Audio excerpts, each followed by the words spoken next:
Because the union got involved, they managed to negotiate for me to get a much better settlement of over £6,000. The NUJ helped me get work. I think every single bit of journalism I've done was down to meeting potential and future contacts at NUJ meetings.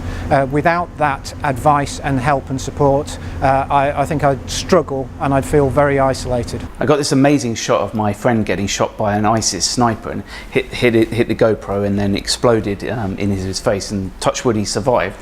And at the time I was in negotiation with some very reputable news organisations based in London to potentially sell it on an exclusive basis.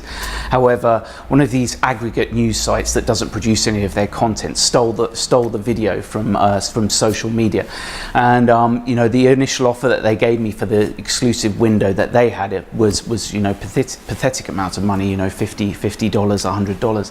However, because the union got involved, they managed to negotiate for me to get a much better settlement of over £6,000. So I was temping with this agency, and I noticed that they hadn't paid me for a substantial period of time, and they gave me the runaround. They told me that their HQ was in America. It took forever to get anyone to answer my calls, answer my emails. I got really fobbed off by them.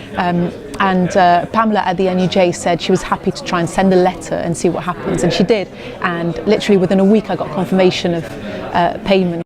I had a case that I needed to bring against two publishers. One was the original publisher of a large back catalogue of work that I'd done over a long period of time. The other was a republisher.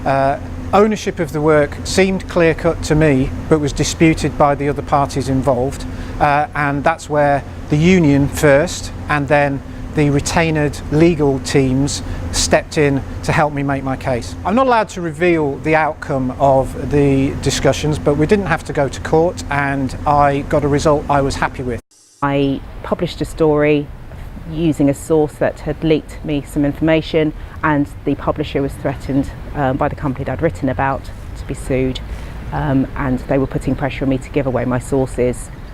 And I rang the NUJ, and they made it clear that I shouldn't be giving away my sources and I shouldn't cave to pressure, and I didn't, and I resolved this situation. So I got a commission to write a feature for a specialist magazine, wrote the feature, that was great. And then seemingly out of nowhere, I was asked by the commissioning editor to sign a non-disclosure agreement. Now, this hadn't been discussed at any point through the process of agreeing the piece and negotiating the fees and what have you. So I sent this document to the NUJ's Freelance office, and they combed through it and sent me back some very detailed and helpful advice and legal information, so that I could take that back to the commissioning editor and explain to him why I did not want to sign the document, and I was able to use very clear sourced arguments. They accepted my response. I didn't have to sign the NDA in the end, the non-disclosure agreement, and the whole thing was done in such a smooth and fast and professional manner on the part of the NUJ's Freelance office, that my relationship with the commissioning editor wasn't really adversely affected, and I've got work with the same client since. I think every freelance journalist, particularly those who are based in foreign countries but are British citizens, should become a member. Even if I only viewed my union membership as a kind of an insurance policy, then I think it is more than worth the money that I pay. As a freelancer, you're out there by yourself, and there is always a threat of bullying. It's nice to have it's almost a comfort blanket behind you. You know that somebody can give you independent advice. If you're serious about freelancing, it really makes sense to join the NUJ.